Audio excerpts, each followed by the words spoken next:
warahmatullahi wabarakatuh. Om Swastiastu, salam dan salam sejahtera untuk teman-teman subscriber, calon subscriber, dan viewer YouTube dimanapun kalian berada. Welcome back to my channel, WNM Entertainment.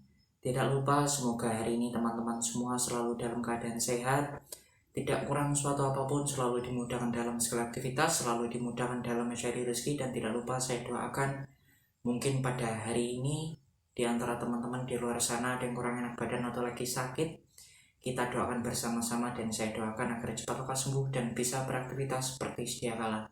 Amin ya rabbal alamin. Baiklah teman-teman, pada konten video di channel saya hari ini saya akan membahas mengenai berita yang akhir-akhir ini sedang hangat atau lagi trending topik. Lebih tepatnya hari ini kita akan bersama-sama untuk berdiskusi mengenai sejarah jilbab yang berulang setelah 40 tahun. Cerita ini dikisahkan pada majalah Panji Masyarakat waktu itu teman-teman, yang dahulu didirikan oleh Buya Hamka. Pada saat itu ada 4 orang siswi, saya tidak akan menyebutkan nama sekolahnya dan daerah sekolahnya ya teman-teman.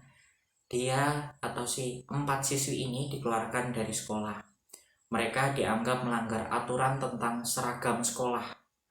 Keempat siswi itu rupanya ngotot teman-teman mengenakan jilbab seperti keyakinan mereka atas ajaran agama Islam. Kita tahu teman-teman, pada rezim saat itu atau kekuasaan saat itu, rezim itu alergi dengan simbol-simbol Islam. Pemecatan terjadi di banyak tempat teman-teman. Bahkan ada yang diinterogasi di markas tentara karena memakai jilbab. Seperti tidak ingin lemah teman-teman, pemerintah atau rezim kuasa pada saat itu makin menegaskan larangan penggunaan jilbab di sekolah negeri.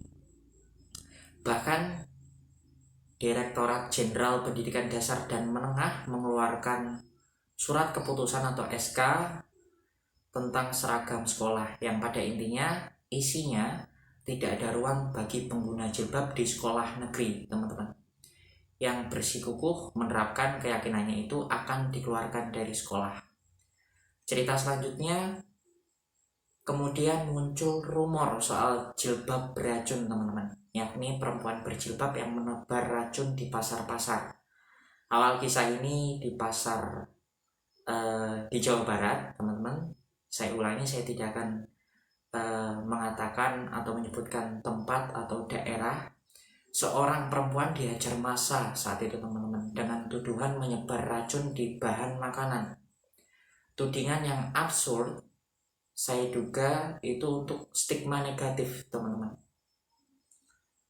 Tapi saat itu rakyat bergerak teman-teman.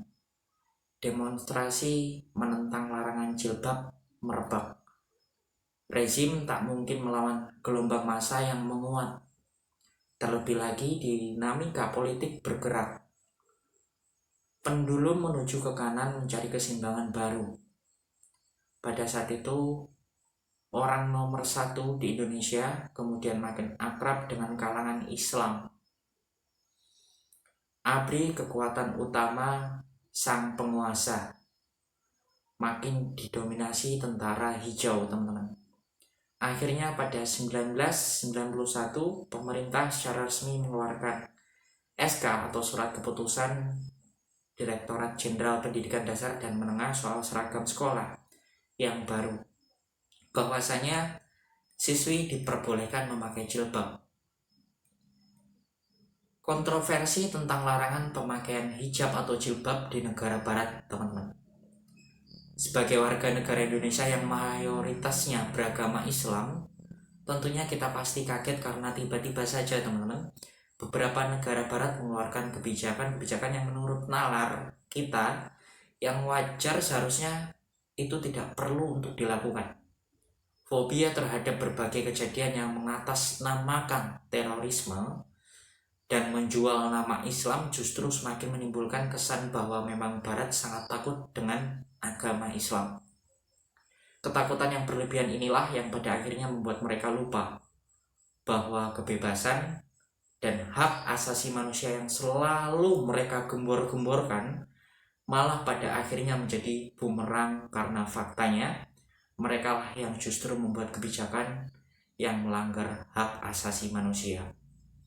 Bagaimana mungkin teman-teman, dalam sebuah negara yang menjunjung tinggi hak asasi manusia, ada aturan yang melarang warganya untuk memakai pakaian yang notabene pakaian tersebut adalah identitas dari agama yang mereka anut serta merupakan perintah dari agamanya yang tertulis dalam kitab agama masing-masing tersebut, dan oleh negara dikenakan larangan serta dikenakan hukuman dan atau denda, teman-teman. Tidak ada pakaian yang paling sopan dan baik yang menurut etika manusia, teman-teman. Saya ulangi, tidak ada pakaian yang paling sopan dan baik yang menurut etika manusia selain pakaian yang menutup seluruh anggota tubuhnya. Tentunya kita patut balik bertanya, apa yang salah dengan pakaian umat Islam khususnya perempuan? Bukankah semua agama juga menganjurkan untuk berpakaian baik dan sopan?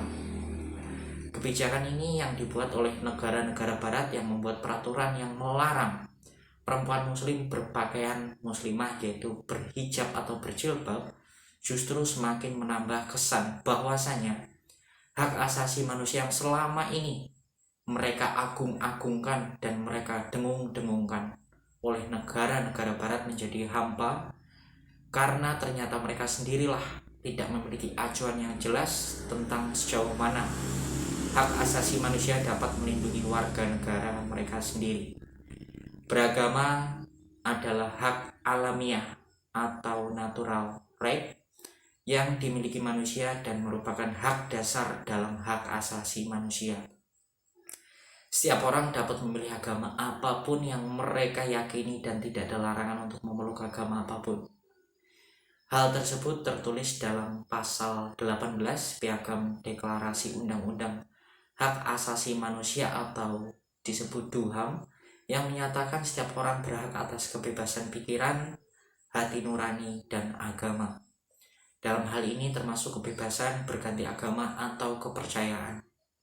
Dengan kebebasan untuk menyatakan agama atau kepercayaan dengan cara mengajarkannya, melakukannya, beribadat dan mentaatinya, baik sendiri maupun bersama-sama dengan orang lain di muka umum maupun diri sendiri.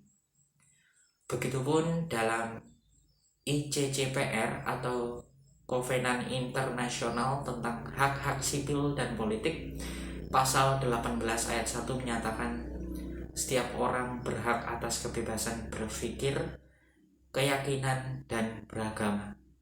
Hak ini mencangkup kebebasan untuk menetapkan agama atau kepercayaan atas pilihannya sendiri, teman-teman.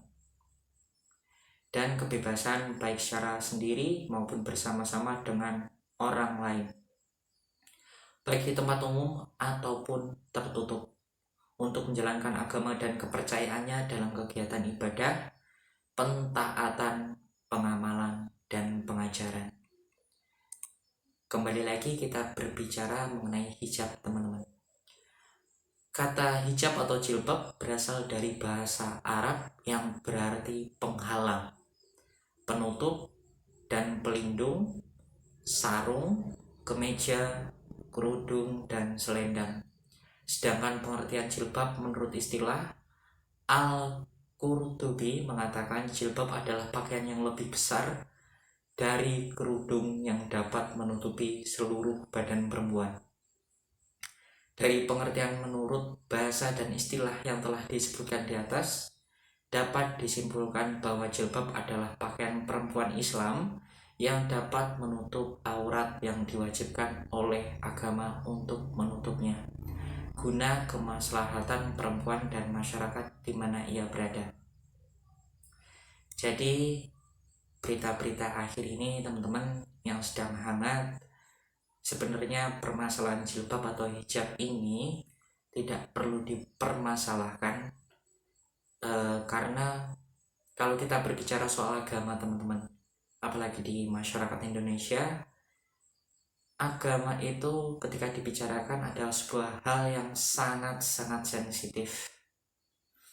Junjunglah hak asasi manusia, mempunyai toleransi yang tinggi, dan tetap mengacu kepada undang-undang yang telah dibuat oleh negara kita.